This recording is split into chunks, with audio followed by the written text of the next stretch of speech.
नमस्कार. महाराष्ट्रीयन पंगतमध्ये आज आपण बाजारामध्ये जे प्रीमिक्स मिळतात त्यापासून योग्य पद्धतीचे गुलाबजाम कसे तयार करायचे ते आज आपण बघणार आहोत. तर गुलाबजामुन तयार करत असताना भरपूर वेळा अशा चुका होतात की या गुलाबजामुनवर कधी कधी क्रॅक्स येतात किंवा ते आतपर्यंत छान मुरल्या जात नाही, अशा भरपूर चुका होतात. तर इथे बघू शकता, इथे हा गुलाबजामुन छान असा रसरशीत आणि यासोबतच छान असा आतपर्यंत मुरलेला तयार झालेला आहे. तर असे छान रसरशीत गुलाबजाम तयार करण्याकरिता हा व्हिडिओ शेवटपर्यंत नक्की बघा आणि अशा छान परफेक्ट अशा रेसिपी बघण्याकरिता महाराष्ट्रीयन पंगतला सबस्क्राईब करा. तर इथे सगळ्यात आधी गुलाबजामुन तयार करण्याकरिता मी इथे 200 ग्रॅम इतकं प्रीमिक्स घेतलेलं आहे. तर हे एका परातीमध्ये आपल्याला काढून घ्यायचं आहे. त्यानंतर याला इथे बघू शकता भरपूर अशा गुठळ्या आलेल्या आहे. तर सगळ्यात आधी याच्या गाठी आपल्याला अशा पद्धतीने हाताने सोडून काढून घ्यायचे आहे. आता इथे याच्या पूर्ण गुठळ्या काढून झाल्यानंतर यामध्ये मी इथे सगळ्यात आधी अर्धा वाटी इतकं दूध घातलेलं आहे आणि इथे दूध घातल्यानंतर याला पूर्णपणे छान असं चोळून घ्यायचं आहे. एकाच वेळी खूप जास्त दूध घालू नका, अगदी तुम्ही थोडं थोडं करून घातलं तरीसुद्धा चालेल. तर इथे बघू शकता अर्धा वाटी दूध घातल्यानंतर मी याला छान असं चोळून घेतलेलं होतं. त्यानंतर आता अगदी मी इथे अर्धा वाटी पाणी घेतलं आणि आता पाणीसुद्धा अगदी थोडं थोडं करून आपल्याला यामध्ये घालून छान असं हे मिक्स करून घ्यायचं आहे. तर जेव्हा हे प्रीमिक्स आपण भिजवत असतो तेव्हा याला भरपूर असा चिकटपणा येतो आणि हे हाताला सुद्धा भरपूर असं चिकटून जातं. तर त्यावेळी अशा पद्धतीने चमच्याच्या मदतीने आपल्याला हे छान असं काढून घ्यायचं आहे आणि जर परातीला सुद्धा लागलं असेल ते सुद्धा आपल्याला चमच्याने काढून घ्यायचं आहे. आणि त्यानंतर हळूहळू अगदी हलक्या हाताने हे आपल्याला अशा पद्धतीने छान असं सोडत राहायचं आहे. आणि नंतरसुद्धा जरी पण हाताचं नाही निघालं तरीसुद्धा आपल्याला पुन्हा चमच्याच्या मदतीने हे काढून घ्यायचं आहे आणि अशा पद्धतीने सगळ्यात शेवटी आपल्याला तेलाचा हात लावून याला छान असं चोळून घ्यायचं आहे. जितकं तुम्ही हे पीठ चोळून घ्याल तेवढेच तुमचे गुलाबजाम छान असे अगदी असे एकसारखे होईल, म्हणजेच त्याला क्रॅक्स वगैरे येणार नाही. तर इथे बघू शकता अगदी मी इथे हे पीठ मऊसूत असं मळलेलं आहे. तर याच पद्धतीने आपल्याला हे पीठ छान असं तयार करून घ्यायचं आहे. त्यानंतर आता यावर एखादं झाकण झाकून याला आपल्याला छान 10 मिनिटांकरिता मुरायला ठेवायचं आहे. आता इकडे गुलाबजाम करिता आपण दुसरीसुद्धा पूर्वतयारी करून घेणार आहोत. तर एका पातेल्यामध्ये मी इथे अंदाजे 1.5 ग्लास इतकं पाणी घेतलं. यामध्ये मी इथे 2 वाटी साखर घातली आणि हे आता गॅसवर आपल्याला ठेवून द्यायचं आहे.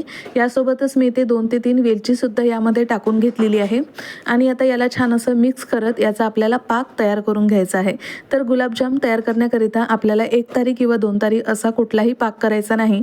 फक्त याला आपल्याला छान असं शिजवून घ्यायचं आहे. आणि इथे बघू शकता इथे अगदी थोडासा पाक शिजल्यानंतर याचा रंगसुद्धा छान असा बदललेला आहे. यासोबतच तुम्ही इथे साखर तुमच्या आवडीनुसार यामध्ये घालून घेऊ शकता. तर इथे 1 ते 2 उकडी येईपर्यंत मी इथे हा पाक छान असा शिजवून घेतलेला आहे.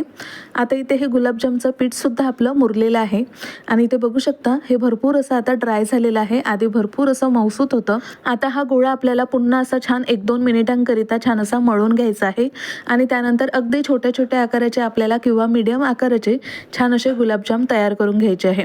तर गुलाबजामचे गोळे अगदी छोटे छोटे तयार करत असताना ते सुद्धा आपल्याला छान असे एकसारखे तयार करून घ्यायचे आहे. थोडासा जोर लावला की त्याचे पूर्णपणे क्रॅक्स असे चालले जातात. तर मी अशा पद्धतीने अगदी मीडियम साईजचे इथे हे गोळे तयार करून घेतलेले आहे.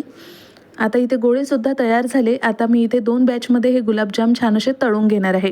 आता इथे हे गुलाबजाम तळण्याकरिता सगळ्यात आधी आपल्याला तेल मध्यम गरम करायचं आहे आणि त्यानंतर अगदी छोटासा गोळा घालायचा आहे आणि जर तो गोळा अगदी लगेच वरती आला म्हणजेच इथे गुलाबजाम तळण्याकरिता तेल आपलं योग्य पद्धतीने छान असं तापलेलं आहे. तर सगळ्यात आधी मी इथे हे गुलाबजाम छान असे तेलामध्ये सोडून घेतले आणि गॅस आपल्याला पूर्ण कमी करायचा आहे आणि अगदी कमी गॅसवर हे गुलाबजाम आपल्याला छान असा रंग येईपर्यंत तळून घ्यायचे आहे.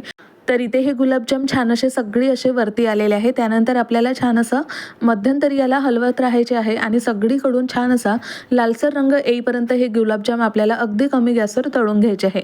तर इथे बघू शकता अगदी कमी गॅसवर याला छान असा लाल असा रंग आलेला आहे, म्हणजेच इथे गुलाबजाम छान असे तळले गेलेले आहे. यापेक्षा खूप जास्त तुम्ही तळून घेऊ नका, म्हणजे ते खूप जास्त कडक येतात आणि त्यामुळे सुद्धा गुलाबजाम आपले छान असे अगदी मऊसूत असे बनून तयार होत नाही. त्यामुळे आपल्याला अशाच पद्धतीचा रंग येईपर्यंत हे गुलाबजाम छान असे तळून घ्यायचे आहे. तर इथे सगळे गुलाबजाम छान असे तळले गेलेले आहे. आता आपण हे काढून घेऊयात आणि राहिलेले गुलाबजाम सुद्धा मी इथे याच पद्धतीने तळून घेणार आहे. आणि गुलाबजामुन तेलाबाहेर काढल्यानंतर आपल्याला एका प्लेटमध्ये हे ठेवून द्यायचे आहे आणि छान असे याला थंड करून घ्यायचे आहे। तर इथे बघू शकता सगळे मी इथे गुलाबजाम तळून घेतलेले होते आणि याला छान असे थंडसुद्धा करून घेतले। आता गुलाबजाम थंड करून घ्यायचे आहे आणि पाक आपल्याला गरम करायचा आहे आणि अगदी मध्यम गरम पाकामध्ये हे गुलाबजाम आपल्याला मुरायला ठेवून द्यायचे आहे। आता इथे याला छान असं आपण ढवळून घेऊयात आणि आता हे गुलाबजाम असेच छान असे 2-3 तासांकरिता आपल्याला मुरायला ठेवून द्यायचे आहे। जितके हे गुलाबजाम पाकामध्ये मुरले जातात तेवढेच हे खायला अगदी मौसूद आणि चवीला देखील तेवढेच भारी लागतात।